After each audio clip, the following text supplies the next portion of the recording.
सभी भाई बहनों को जय मसीह की। जन्म के अंधे को दृष्टिदान। यूहन्ना अध्याय 9। जाते हुए उसने एक मनुष्य को देखा जो जन्म से अंधा था। उसके चेलों ने उससे पूछा, हे रबी, किसने पाप किया था कि यह अंधा जन्मा, इस मनुष्य ने या इसके माता पिता ने? यीशु ने उत्तर दिया, ना तो इसने पाप किया था ना इसके माता पिता ने, परंतु यह इसलिए हुआ कि परमेश्वर के काम उसमें प्रकट हों। जिसने मुझे भेजा है, हमें उसके काम दिन ही दिन में करना अवश्य है। वह रात आने वाली है जिसमें कोई काम नहीं कर सकता। जब तक मैं जगत में हूँ तब तक जगत की ज्योति हूँ। यह कहकर उसने भूमि पर थूका और उस थूक से मिट्टी सनी, और वह मिट्टी उस अंधे की आँखों पर लगाकर उससे कहा, जा सिलोह के कुंड में धो ले। सिलोह का अर्थ भेजा हुआ है। उसने जाकर धोया और देखता हुआ लौट आया। तब पड़ोसी और जिन्होंने पहले उसे भीख मांगते देखा था कहने लगे, क्या यह वही नहीं जो बेटा भीख मांगा करता था? कुछ लोगों ने कहा, यह वही है। दूसरों ने कहा, नहीं, परंतु उसके समान है। उसने कहा, मैं वही हूँ। तब वे उससे पूछने लगे, तेरी आंखें कैसे खुल गई? उसने उत्तर दिया, यीशु नामक एक व्यक्ति ने मिट्टी सानी और मेरी आँखों पर लगाकर मुझसे कहा, सिलोह में जाकर धो ले। अतः मैं गया और धोया और देखने लगा। उन्होंने उससे पूछा, वह कहाँ है? उसने कहा, मैं नहीं जानता। लोग उसे, जो पहले अंधा था, फरीसियों के पास ले गए। जिस दिन यीशु ने मिट्टी सानकर उसकी आंखें खोली थी, वह सबत का दिन था। फिर फरीसियों ने भी उससे पूछा कि उसकी आंखें किस रीति से खुल गई। उसने उनसे कहा, उसने मेरी आँखों पर मिट्टी लगाई, फिर मैंने धो लिया और अब देखता हूँ। इस पर कुछ फरीसी कहने लगे, यह मनुष्य परमेश्वर की ओर से नहीं, क्योंकि वह सबत का दिन नहीं मानता।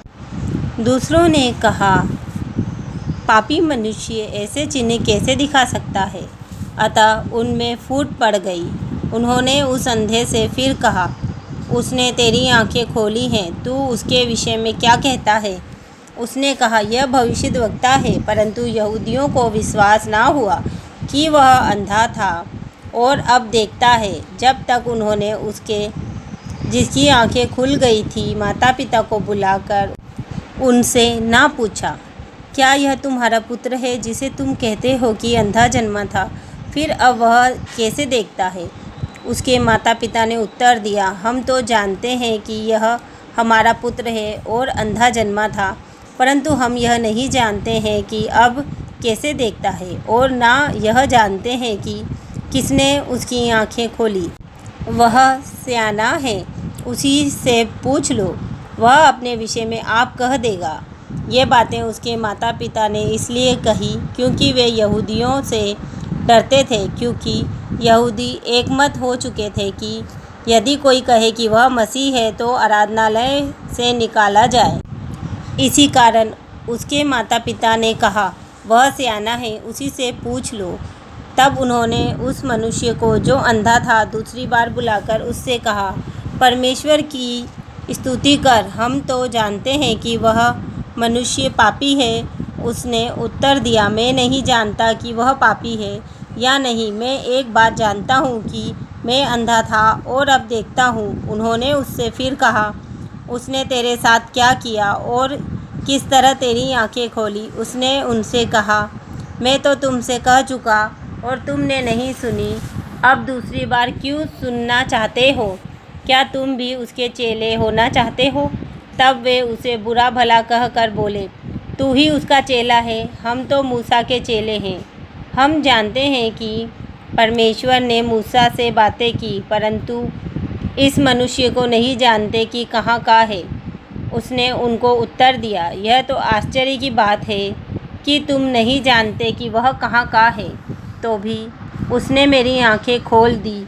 हम जानते हैं कि परमेश्वर पापियों की नहीं सुनता, परंतु यदि कोई परमेश्वर का भक्त हो और उसकी इच्छा पर चलता है तो वह उसकी सुनता है। जगत के आरंभ से यह कभी सुनने में नहीं आया कि किसी ने जन्म के अंधे की आंखें खोली हो। यदि वह व्यक्ति परमेश्वर की ओर से ना होता तो कुछ भी नहीं कर सकता। उन्होंने उसको उत्तर दिया, तू तो बिल्कुल पापों में जन्मा है, तू हमें क्या सिखाता है? और उन्होंने उसे बाहर निकाल दिया। यीशु ने सुना कि उन्होंने उसे बाहर निकाल दिया और जब उससे भेंट हुई तो कहा, क्या तू परमेश्वर के पुत्र पर विश्वास करता है? उसने उत्तर दिया, हे प्रभु, वह कौन है कि मैं उस पर विश्वास करूं? यीशु ने उससे कहा, तूने उसे देखा भी है और जो तेरे साथ बातें कर रहा है वह वही है। उसने कहा, हे प्रभु, मैं विश्वास करता हूँ, और उसे दंडवत किया। तब यीशु ने कहा, मैं इस जगत में न्याय के लिए आया हूँ, ताकि जो नहीं देखते वे देखें और जो देखते हैं वे अंधे हो जाएं। जो फरीसी उसके साथ थे उन्होंने ये बातें सुनकर उससे कहा, क्या हम भी अंधे हैं? यीशु ने उनसे कहा, यदि तुम अंधे होते तो पापी ना ठहरते, परंतु अब कहते हो कि हम देखते हैं, इसीलिए तुम्हारा पाप बना रहता है।